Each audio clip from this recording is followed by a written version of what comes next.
Hey guys, good morning. Happy Saturday.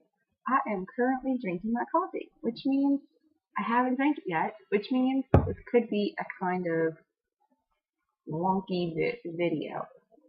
It's Saturday, which is why I said happy Saturday. I am doing my weigh-in and check-in video. So I'm going to start with my weigh-in because last time I talked for a long time before I remembered that that's what I was supposed to be doing. I weighed in today and I am 184. I lied to you. That was last week.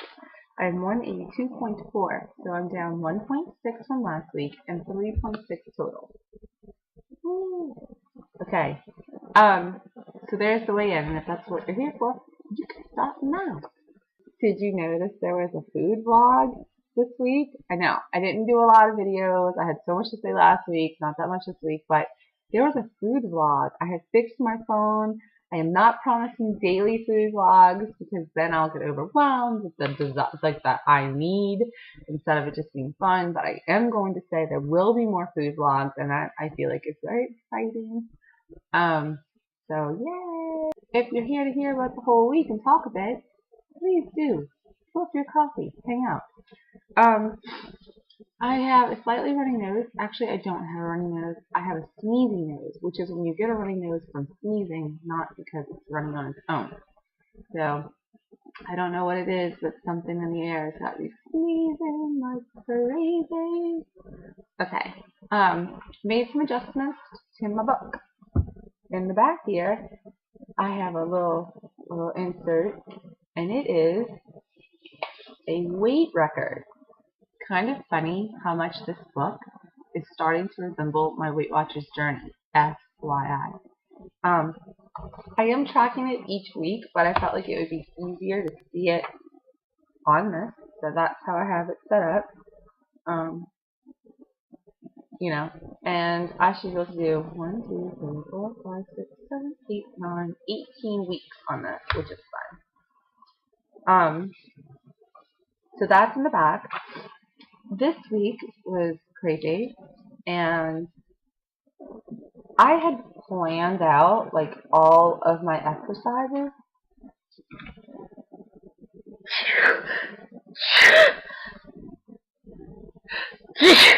Whoa! Excuse me. I'm telling you, something's got me sneezing. I have a party to paint later, so I can't take a Benadryl, but I'm definitely having allergies.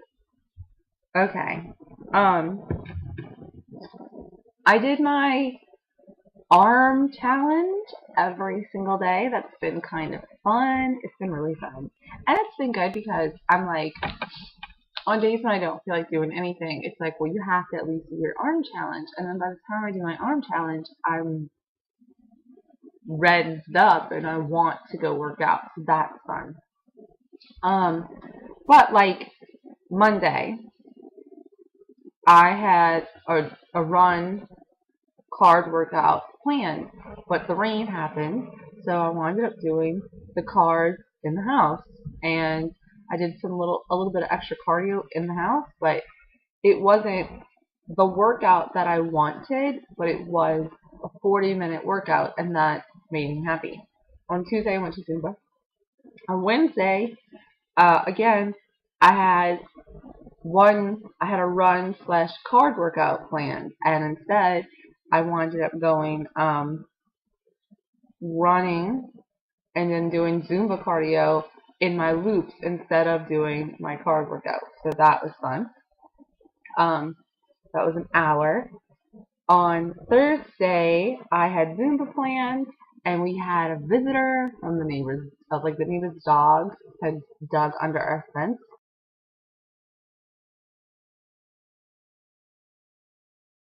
So right around the time when I should have been getting ready and going to Zumba, I was dealing with this little baby dog and trying to get it back home. So I missed Zumba, and I was like, I am working out, and I talked my wife into walking out front with me. So we walked, jogged, bounced around for 40 minutes. So that was fun. Yesterday, I did a bike ride, Now let me also say, these are lower impact workouts, and that is because I have an erythema bump on my leg coming, and I'm not feeling great, right? And I was starting to get like, oh my gosh, I'm so exhausted, and I don't know what's happening, and this is really getting bad, and then I started my period. Sorry, boy, if there's some boys. On Friday. So I was like, oh, okay, it's the erythema bump, and it's my latest time, so that makes a little bit of sense, and I'm happy with that. So, which also means that this weigh-in is on my lady time. That's a great weigh-in then. I mean, it was a great weigh-in anyway, but I'm really happy with that, so yay. So yesterday I was not feeling excited at all. I was very worn out, and I was like, I just want to go for a bike ride because the weather has been beautiful. So I went for a bike ride, and let me just tell you, on this 1 hour bike ride, and I guess it's because when you're riding your bike, you get further and you see more, because when I'm running, I'm very in the zone, and I am looking for cars, kids, bike, dogs, but other than checking safety, I'm not really observing the world. I'm just, excuse me. So I'm on my bike, I'm rolling around, and I see these two little chihuahuas, and like 2 blocks up, there's these two kids running. So I stop, help them get their chihuahuas back. Then, like 3 blocks away, there's this black dog. It looks like a chihuahua, but slightly large. And I am riding my bike, and he runs out into the street, and I slow down to not hit him. And, that's for the dog and for my own self. He gets to the other side of me and then goes after my leg. So I'm like pedaling like a mad person to get away from him. And I almost get hit by a car. I'm so annoyed, right?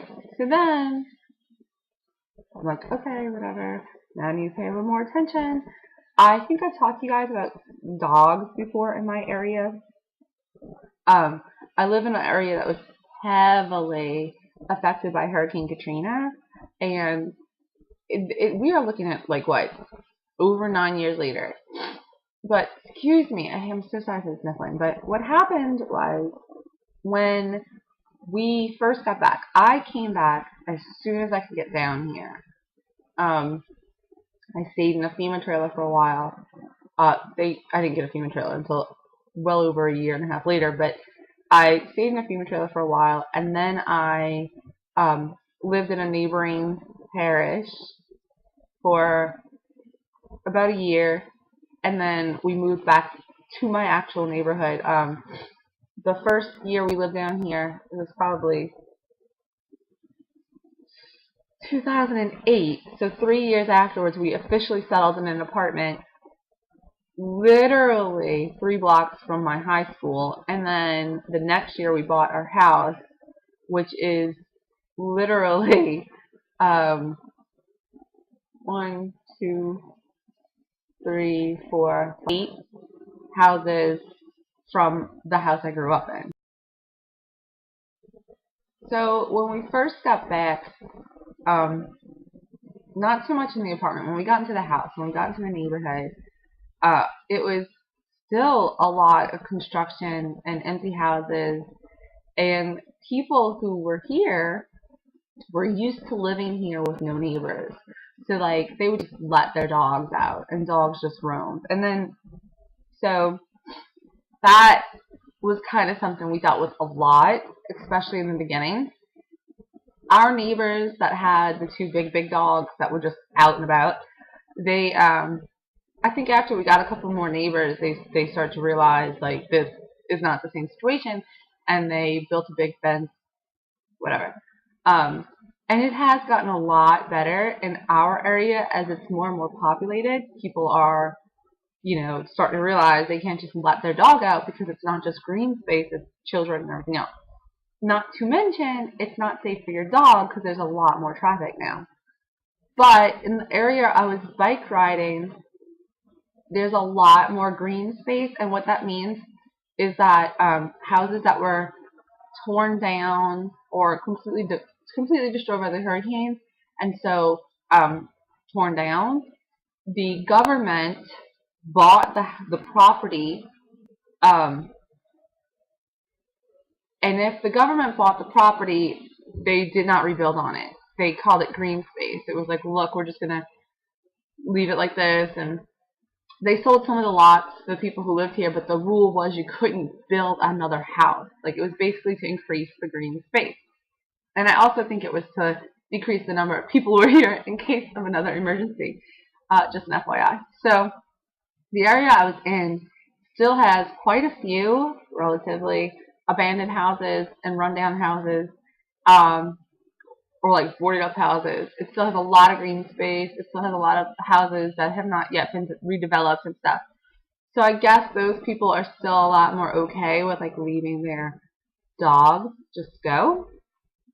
So that little black dog comes after me, and I'm like 3 blocks away, and I'm riding my bike, and there's this dog in the distance, and I'm like, okay,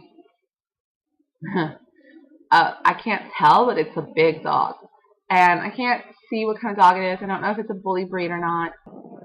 Obviously, I'm not going to be upset if it's a bully breed. I just can't tell. So the other thing that had me a little nervous was I was on a bike.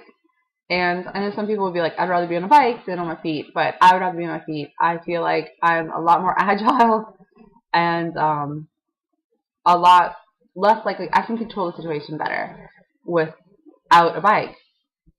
So I'm riding down the street, and part of me is like, turn around. I'm like, no, I don't want to be like that. I have gotten many dogs back to their owners, so I'm going to ride and see what's going on.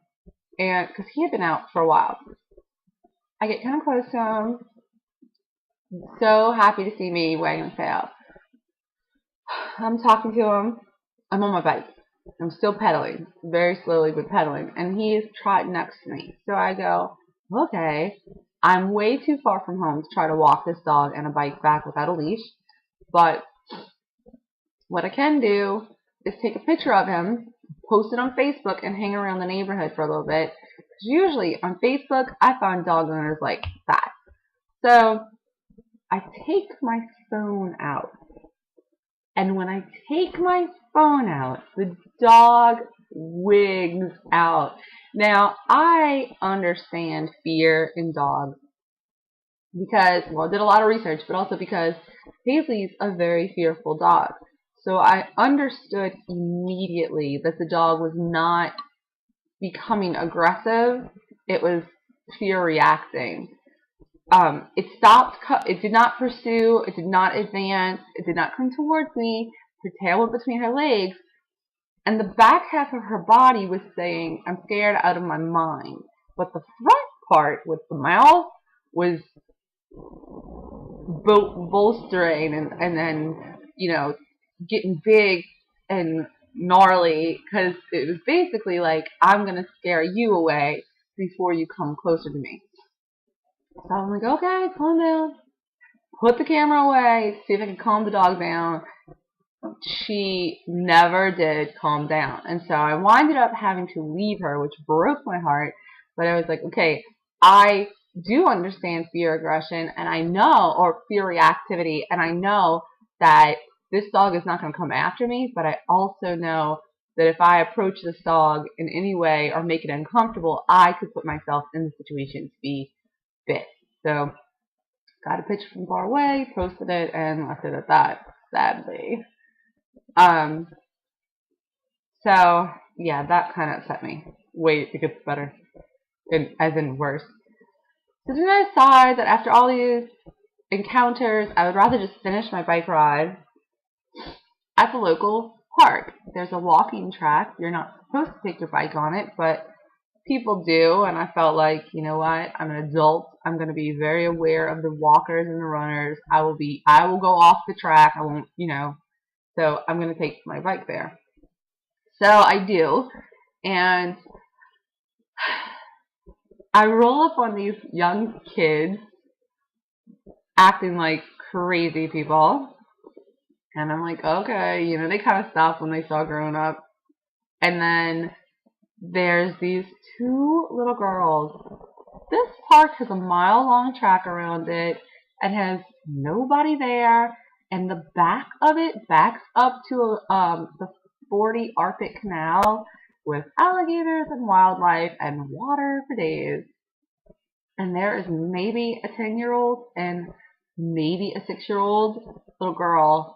I think the oldest was probably more like 8 and 6, on their little tiny bikes, just kind of there, just hanging out. They weren't on their bikes, but they had rode their bikes, and I'm like, I can't believe this. These little girls are here. Um, maybe it's because I have daughters. I know that little boys need to be watched too, but I just couldn't believe it. But like, what are you gonna do? They're not my kids, and I can't send them home, and I can't make somebody watch them. So I'm like, all right, I'm still here for my bike ride. I'll bike ride. I'll check on them every time I come around. I'll just, keep an eye out. On my third time around,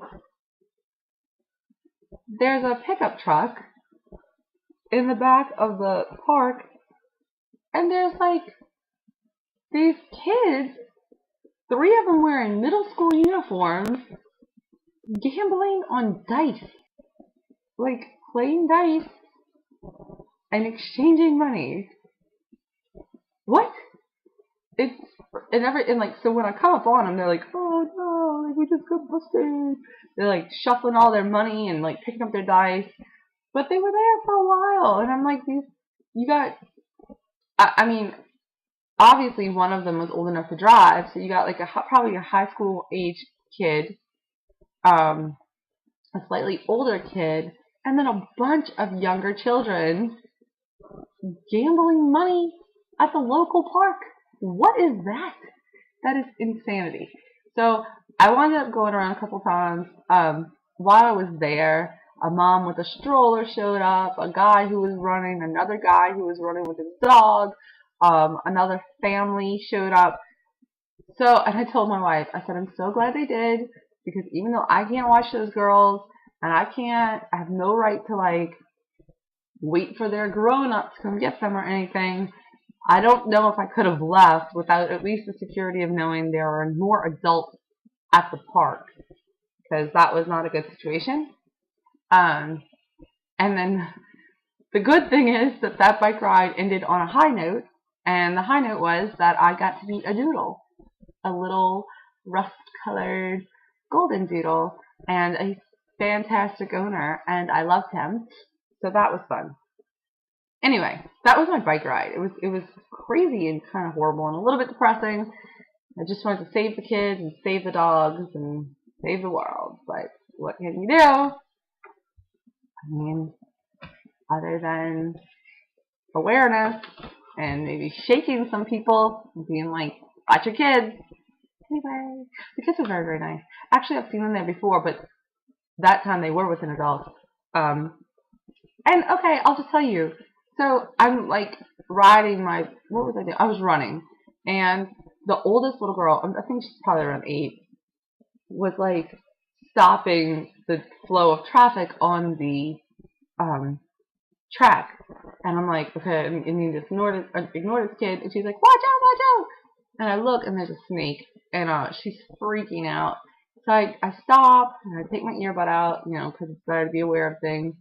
And she's like, there's a snake, I don't want you to get bit. I wasn't going to get bit, but anyway. I was like, okay, well, let's move it, So I took my sunglasses off. Now, let me just say, one, I'm not a crazy person. I'm not just going to go grab a snake. But this snake in particular, it's called a garden snake, a garter snake, or a ribbon snake. It's one that I'm familiar with from growing up down here. It's one that I'm familiar with from owning snakes for many, many years when I was a child, and from raising them. I have an uncle who breeds and raises all sorts of snakes. I'm familiar with what I was doing, just an FYI.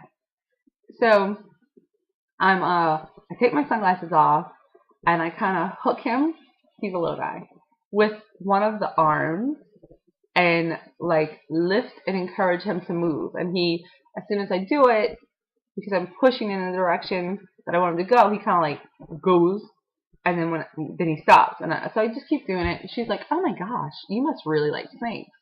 And I'm like, "No, I just don't want any animal to get hurt." And she was like, "But snakes are mean." And I was like, "Oh honey, snakes are not mean. They're snakes. And there's a very big difference." And then the little girl that she was with yesterday rolls up and she's like, "She just touched a snake." And I said, "No, I didn't touch it. I moved it with my sunglasses, and that's because I know what I'm doing. I raised them for a very long time. That is not something anybody else should do, because those snakes will bite, and they will bite hard." She's like, "Is it poisonous?" I'm like, "No, but it will bite hard, you know."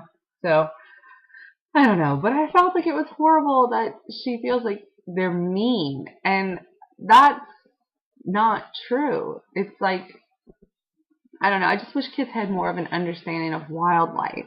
And the fact that we do live down here in a very, very prevalent area, like an area full of such amazing wildlife, but we need to be respectful of, and that we need to be aware of. I don't know. I don't know. It was pretty crazy. I just wish more people felt inclined to share that part of the world with their kids, or whatever. I don't even know how this video took this turn, but that's what's going on. So today I am going to do my arms, then, and I'm gonna go for a run at that park. And tomorrow I have arms and no workout. This will be the second week that I've worked out Monday through Saturday, and I'm really enjoying it. I work out so I can eat more. It's a true confession.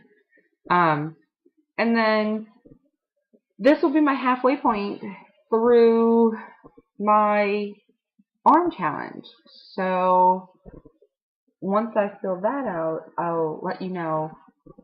Like, I have a halfway through the 30 days, what is going on? And I'm not really 100% sure. So I'm going to figure that out, put down an answer, and make a video about it, I think. If it doesn't come, it doesn't come. Just an FYI. But